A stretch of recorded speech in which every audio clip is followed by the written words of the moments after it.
Tem muito tempo que eu queria realmente ter esse tete-a-tete com você. Você é uma liderança política hoje fundamental na direita, é muito ouvido, é muito repercutido. Tudo que você faz realmente alcança milhões de brasileiros.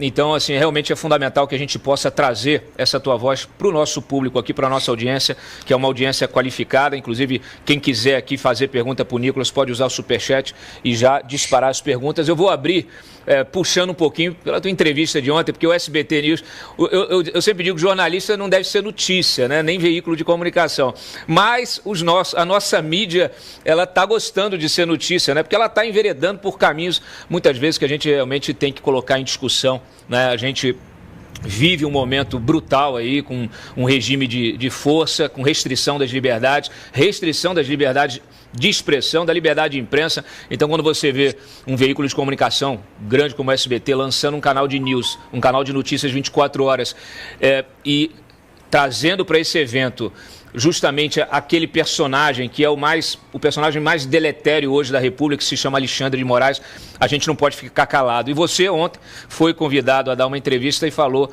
meia dúzia de verdades ao vivo e em cores para todo o Brasil. Eu queria justamente a tua avaliação desse momento.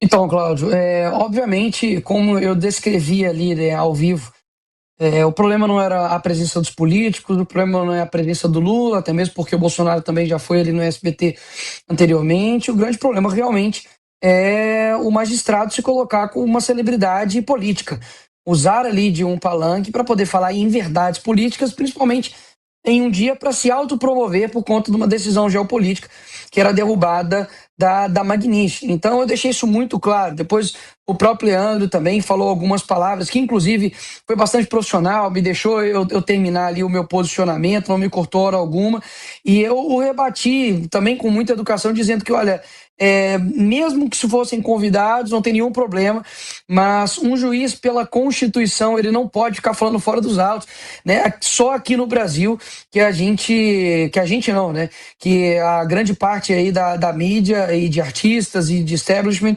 colocam o juiz da Suprema Corte como se fosse um comentarista político, né? Em uma posição de quase que celebridade, comenta fora dos autos, dá suas opiniões, pega jatinho, né? Com a primeira-dama, que obviamente, né, é casado com o presidente da República e que tem processos de interesse juntamente com o ministro Alexandre de Moraes, já que o réu é o seu maior inimigo político, no caso de Jair Bolsonaro. Então, assim, é difícil dizer que isso trata-se de uma imparcialidade, né? Foi isso que eu queria dizer ali, pedir para o SBT, não são palavras de condenação, mas de fato um pedido de realinhamento, porque o SBT, eu não tenho dúvidas que é muito querido por todos. Quem nunca viu Chaves, Pra Ser Nosso, programa do Silvio Santos, e que quer ver o SBT seguindo para um rumo diferente. E não tenho dúvidas que são essas mesmas pessoas que ficaram tristes, decepcionadas e se sentindo quase que desrespeitadas por esse evento, serão as pessoas que estarão na linha de frente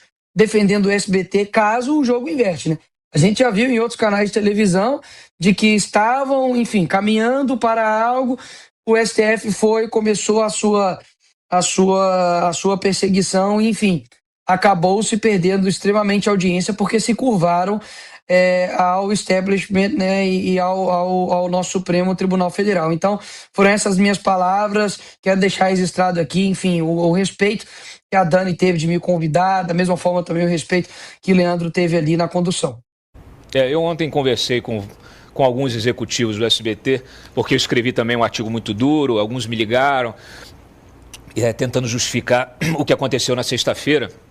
E o que eles me disseram, né? Me disseram que houve convites institucionais, né, para o STF, para o Executivo, para o Legislativo.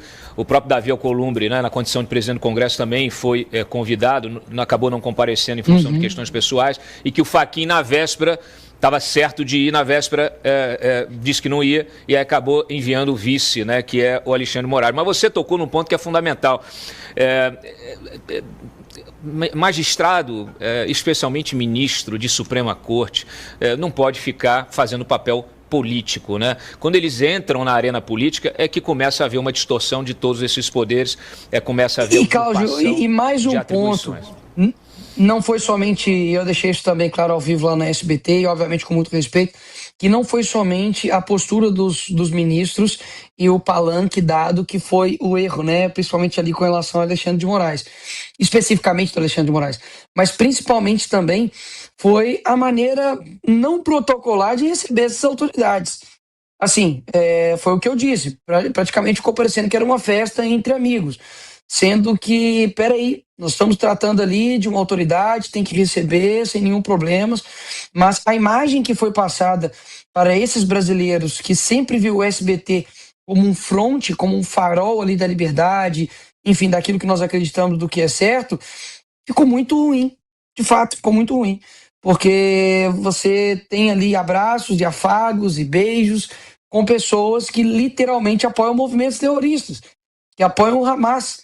Isso que para mim foi, digamos assim, que eu acho que aos olhos também do público ficou muito ruim. Então eu quis deixar isso claro, Cláudio, ao vivo e a cores, porque eu não seria leviano de negar o convite para negar o confronto e fazer um vídeo na minha rede social, que eu não duvido que iria alcançar milhões também, mas ficaria aquela coisa assim, pô, por que você não falou na minha cara?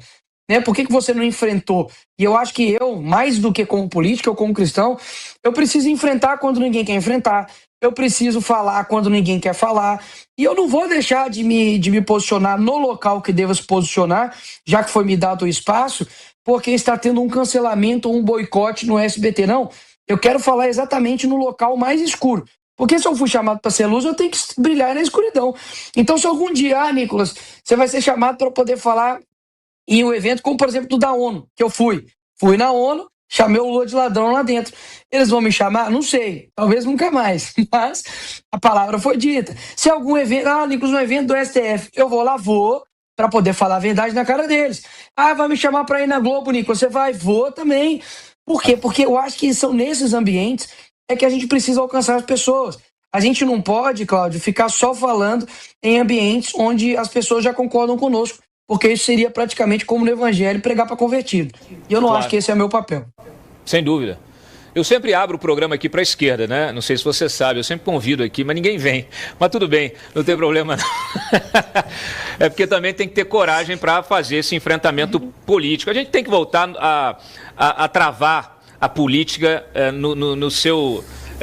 naquilo que ela tem de melhor, que é justamente o enfrentamento de ideias, né? Então, parar de criminalizar, judicializar a política e fazer o enfrentamento da política. Deixa eu te já encaminhar uma outra pergunta antes de passar aqui para os nossos comentaristas. A gente teve também na sexta-feira, e isso acabou, vamos dizer assim, criando a tempestade perfeita lá no SBT News, que a gente teve essa decisão brutal, surpreendente e até obscura, como eu cheguei a classificar, do Trump de retirar a lei Magnitsky, a aplicação da Magnitsky contra o Alexandre de Moraes, a Viviane e os seus bens. Isso gerou atritos dentro da própria direita. Tem críticas, inclusive, ao trabalho do Eduardo e do Paulo Figueiredo. Isso gerou críticas internas em relação a como toda a direita lidou com essa história do Trump, né? Imaginando aí que o Trump fosse realmente essa salvação da lavoura.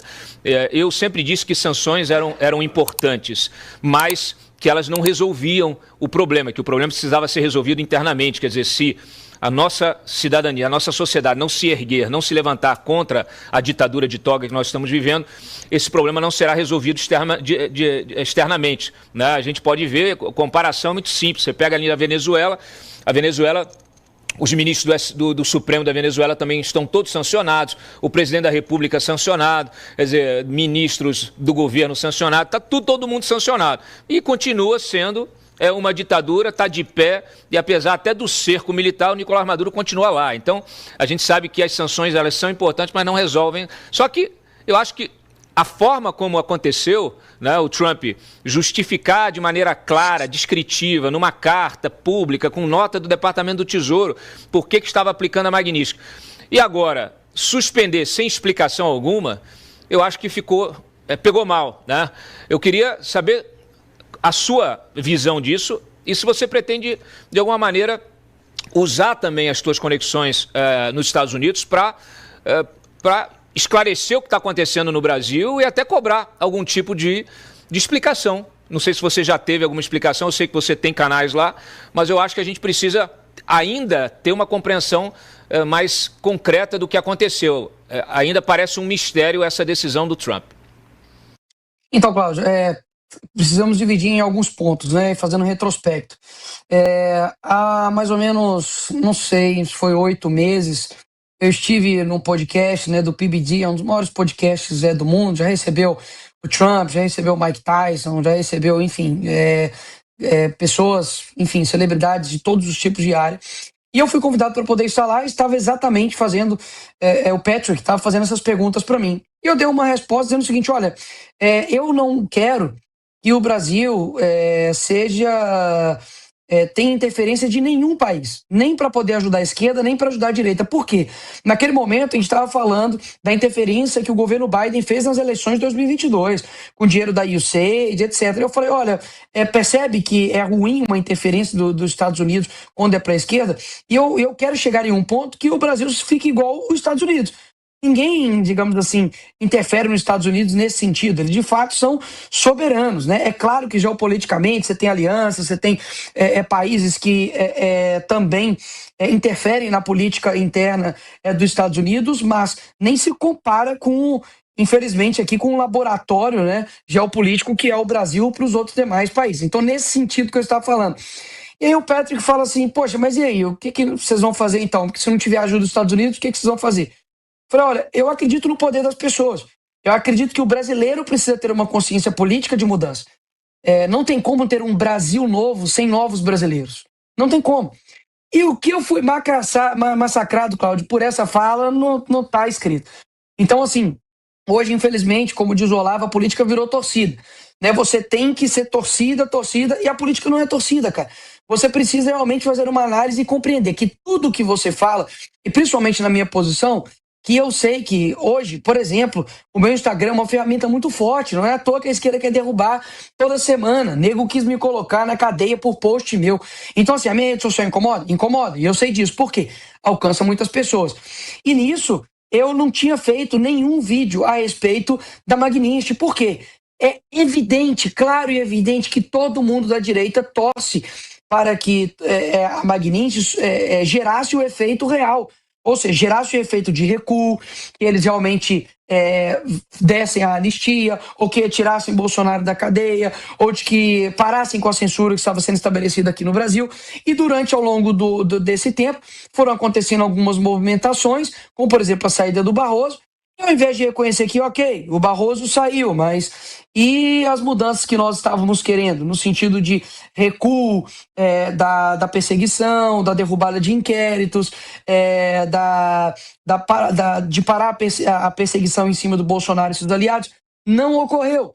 Mas ainda assim a torcida, né, que não pode falar nada contra a torcida ficou colocando esse tipo de coisa como vitória. Ah, porque olha lá, o Barroso tá chorando. Ah, porque o Gilmar Mendes agora tá com medo. E assim, o Alexandre de Moraes deu dezenas e dezenas de decisões, mesmo após a Magnitsky, de forma ditatorial e sem nenhum tipo de recuo. E o grande problema que eu falei desde lá de trás era que, pessoal, todas as palavras que nós falamos a respeito do que está acontecendo com essas decisões dos Estados Unidos, elas são muito temerárias porque eu não sei. Eu não faço parte do processo de comunicação com o governo americano, eu não tenho conversa com ninguém lá. Eu não tenho o acesso que o Eduardo tem, que o Paulo Figueiredo tem. Então, assim, quem pode falar alguma coisa são eles. Mas, ao mesmo tempo, eu não sei das consequências. Eu não sei o que isso pode gerar ou não. Então, por isso que eu me permaneço em silêncio, porque eu não sei o que vai acontecer. Então, imagina, se eu tivesse fomentado, dizendo, galera, quando sair a Magnitsky, a coisa está resolvida, não vai ter recuo, ou como alguns outros jornalistas foram falando aí, de que, galera, não vai ter recuo da Magnitsky, fique em paz, vai dar tudo certo, e depois eu deleto esse post. Imagina, eu fico descredibilizado. Então, para eu não cair em descrédito, eu prefiro fazer como a Bíblia diz, que até o tolo se faz de sábio quando eles permanecem em silêncio. E é claro que todo mundo torce para que isso dê certo. Só que, poxa, quando não der certo, a culpa não é nossa. A culpa não é de quem estava tratando a respeito dessas coisas e tudo. E por que não falar a verdade? Você fez um texto brilhante, Cláudio. de explicar a real do porquê que a Magninhos caiu. Foi Joesley, foi juntamente com o André Esteves, foi um establishment que é muito maior do que nós mesmos, que tem interesses primários e que, infelizmente, essas questões que estão acontecendo no Brasil viraram secundárias. Ponto. Então, Renan, por que não jogar a real?